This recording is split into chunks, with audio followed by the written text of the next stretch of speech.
Merhaba, başlamadan önce henüz 24 adımda bitirme setini almadıysan sınavyayın.com'u ziyaret edebilirsin.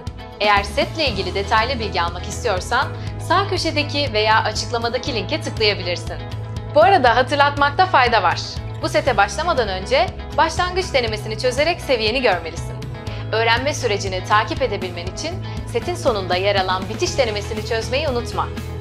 Başlangıç denemesinin video çözümlerine sağ üstte veya açıklamada yer alan linkten ulaşabilirsin. Şimdi seni hocamızla baş başa bırakıyorum. Tekrar merhabalar. 23. adımda Natural Forces konumuza devam ediyoruz. Bilgi deposu kısmındayız. Words are our treasure kısmı. Burada kelimelerimiz var arkadaşlar. Bu kelimeleri yazarak çalışmamız gerekli. Şimdi sen kısmına geldik. Test sorularımıza. Number 1. What's the biggest effect of blah blah? Well, the ice in the pool melts. Yani kutuplardaki buzlar eriyor. Şimdi en büyük etkisi nedir? Neyin en büyük etkisi arkadaşlar kutuplardaki buzların erimesine sebep olabilir? Global warming, right? So what's the biggest effect of global warming? The ice in the pool melts. So the answer is C. Number 2. Mount Etna blah blah 3 years ago and spread ash and lava. Şimdi Etna Dağı 3 yıl önce patladı, kül ve lava saçtı, etrafa yaydı diyor bu cümlede. Buraya hangi verbimizi getirmemiz gerekiyor? Patladı anlamını taşıyan erupt fiilimiz var burada arkadaşlar. Erupted. So the answer is C. Number 3.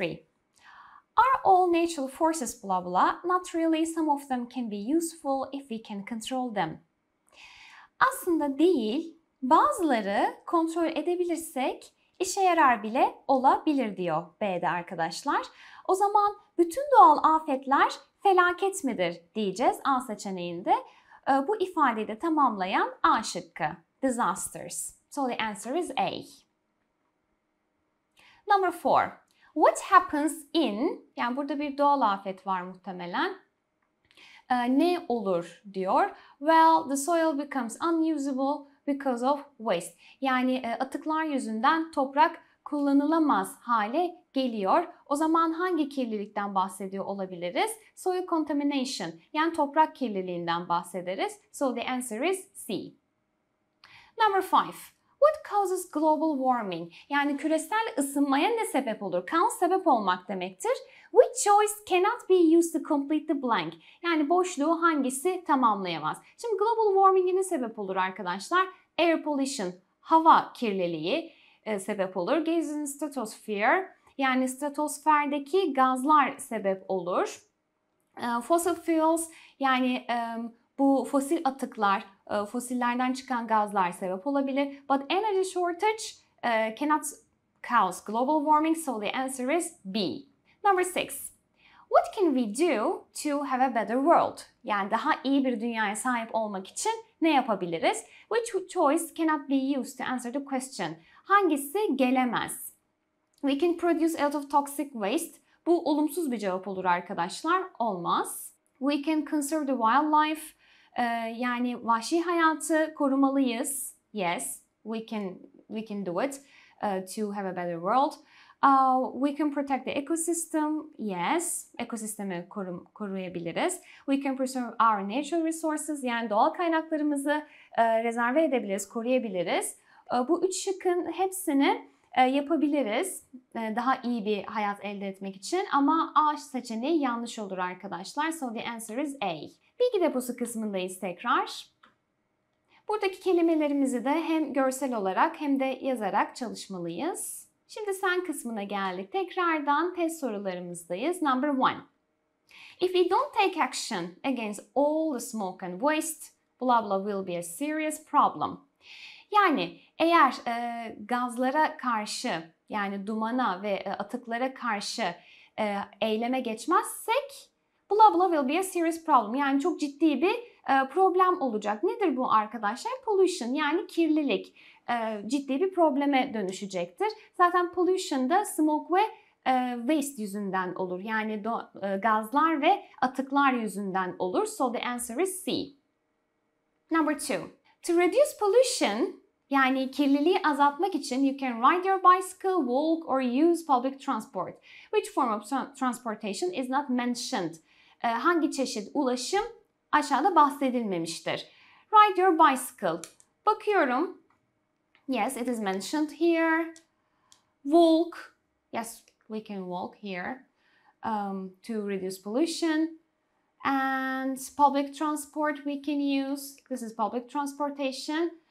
Ama araba bahsedilmemiş. So the answer is A. Number 3. Rose is asking a question here. And Jane says we shouldn't waste water and energy and preserve it for future.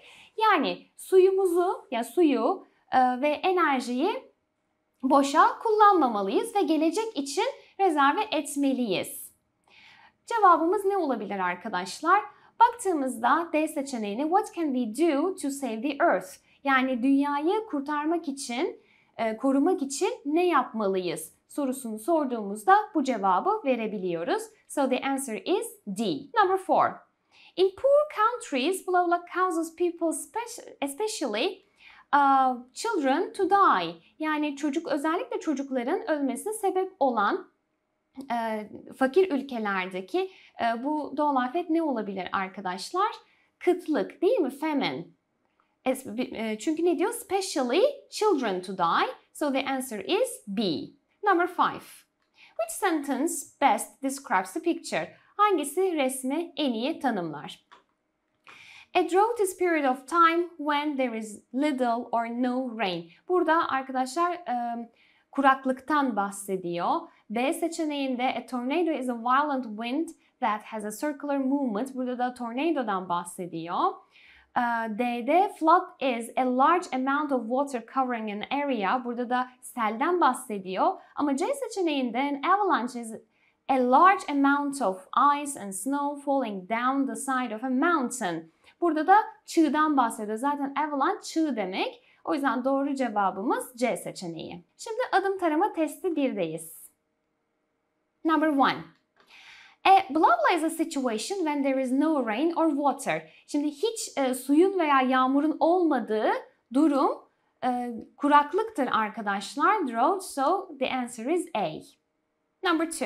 Murat is asking a question here. Kate says it took place in Istanbul. İstanbul'da oldu. Murat ne soruyorsa. Şimdi İstanbul'da oldu diyorsak o zaman where WH question ile sormamız gerekiyor soruyu. Yani nerede oldu diye. Where did the earthquake take place? So the answer is D.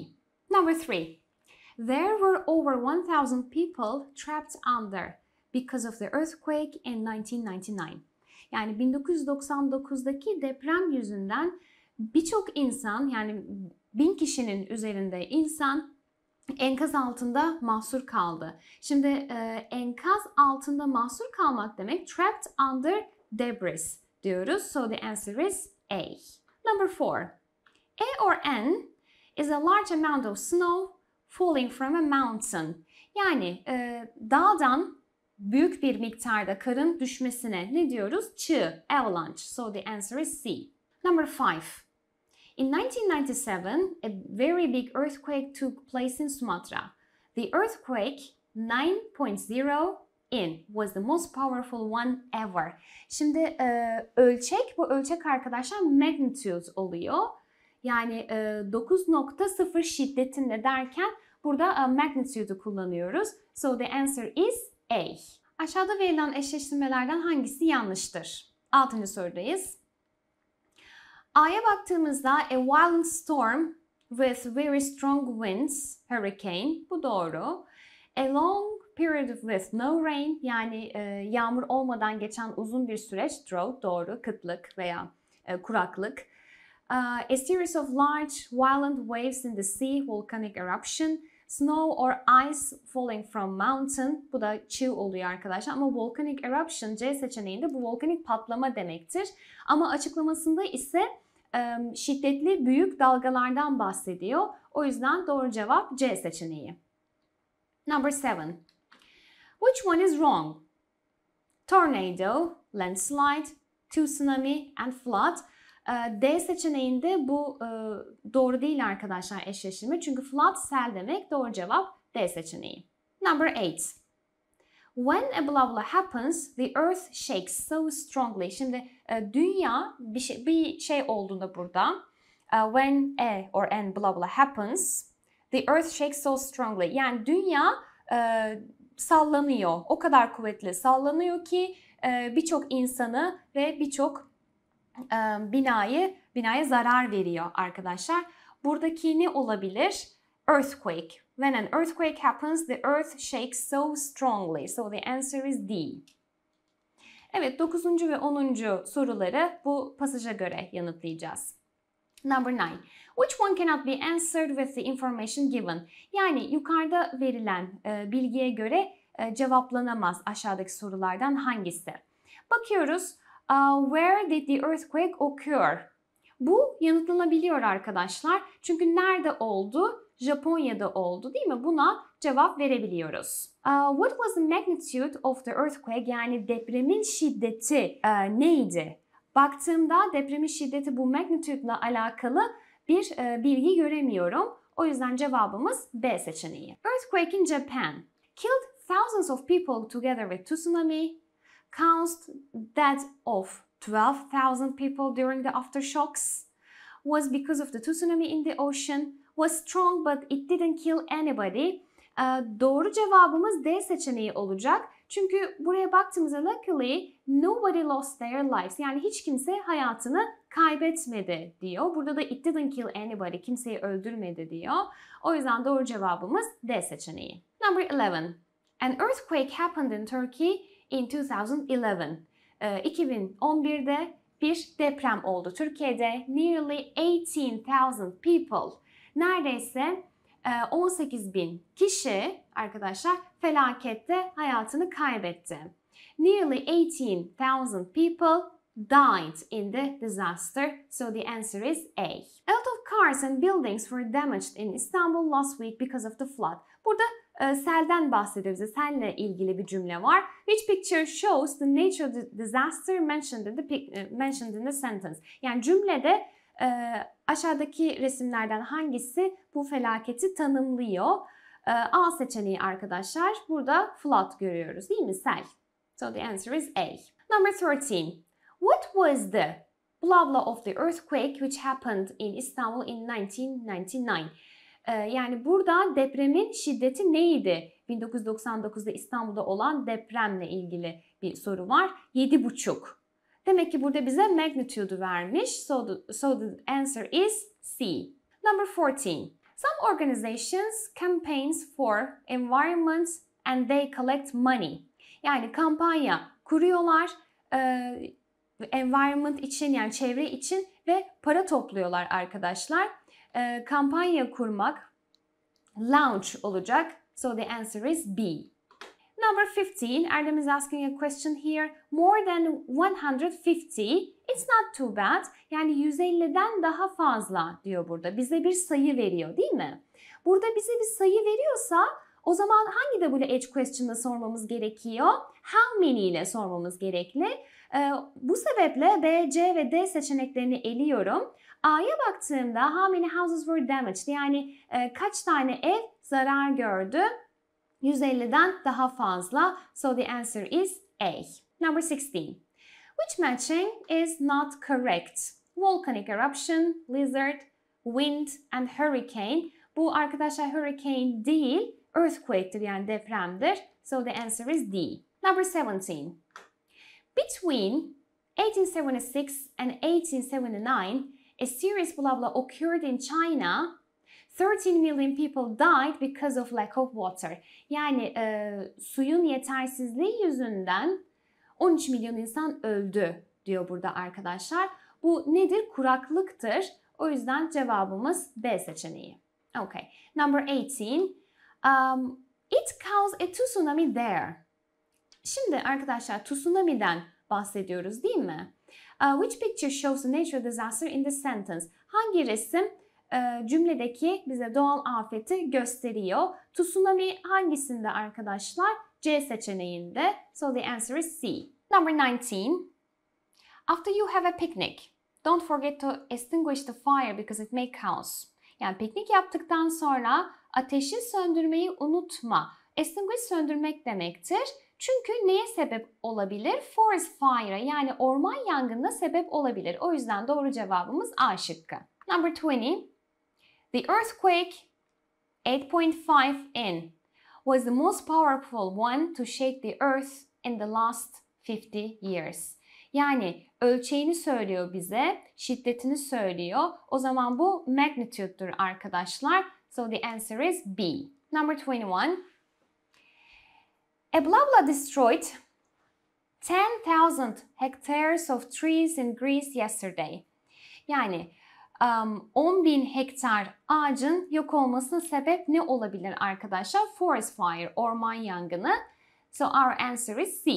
Hurricane, flood, earthquake, landslide are the examples of. Yani hurricane, sel, deprem, toprak kayması bunlar neyin örnekleridir? Doğal afetlerin örnekleridir. They're examples of natural forces. So the answer is B. Number 23. Biological are bacteria, molds, dust, viruses and infections. Yani biyolojik kirleten unsurlar bakteri, küf, toz, virüs ve enfeksiyonlardır. So the answer is A. Şimdi yazılıya hazırlık kısmındayız. The first part, match the words with the pictures. Kelimeleri resimler ile eşleştiriyoruz. Birinci resme baktığımızda sel görüyoruz. This is flood. 5'e baktığımızda tsunami görüyoruz. 2'ye baktığımızda depremi görüyoruz. Yani earthquake. Earthquake. 6'ya baktığımızda kuraklık görüyoruz. So it is drought.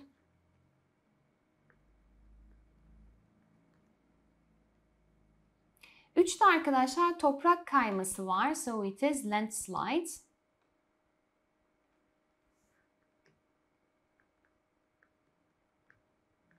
Yediye baktığımızda çığ düşmesi. So this is avalanche.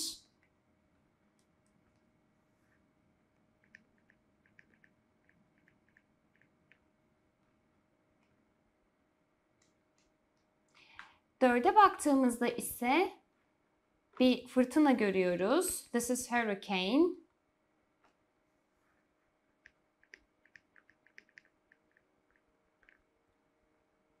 Altıya baktığımızda ise ormanların kesilmesi, ağaçların kesilmesi, deforestation.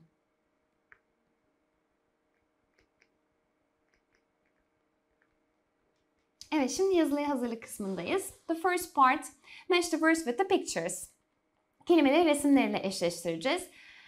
Birinci kısımda arkadaşlar sel görüyoruz. This is flood. 2'de deprem görüyoruz. So this is earthquake. Earthquake. 3'e baktığımızda toprak kayması, landslide.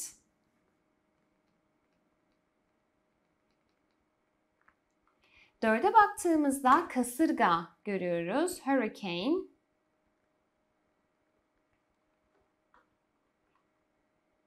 5'te tsunami görüyoruz. Türkçesi ve İngilizcesi de aynı, tsunami. 6'da kuraklık görüyoruz, drought. 7'de çığ düşmesi, avalanche. 8'de ise ormanların kesilmesi ve ağaçların kesilmesi, deforestation.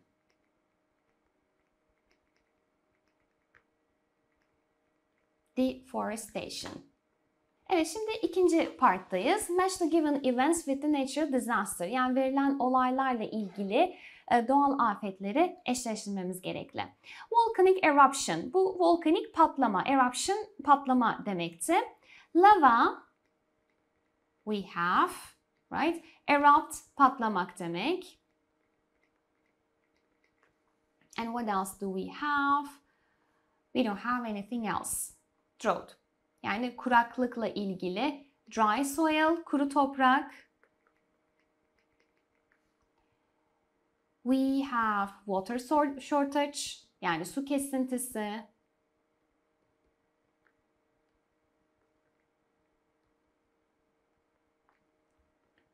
And we have no plants. Yani bitki yok değil mi? We have no plants. What about flood? Yani sel. Heavy rain yani ağır bir yağmur. Çok it rains heavily. Heavy rain. Much water. Much water. And heavy rain. And last one, earthquake. What do we have about earthquake? Collapsed buildings. Yani yıkılan binalar. Collapsed buildings. Ve artçılar yani aftershocks. Evet arkadaşlar, 23. adımın da sonuna geldik. 24. adımda testlerimizle devam edeceğiz. Bu adımın konu bölümünün sonuna geldik. Şimdi çalışma defterinde bu adıma karşılık gelen soru bankasındaki konu testlerini çöz ve takıldığın soruların çözümlerine Sınav video çözüm uygulamasından bak. Uygulamayı henüz indirmediysen açıklama kısmındaki linkten hemen ulaşabilirsin. Bir sonraki adımda görüşmek üzere.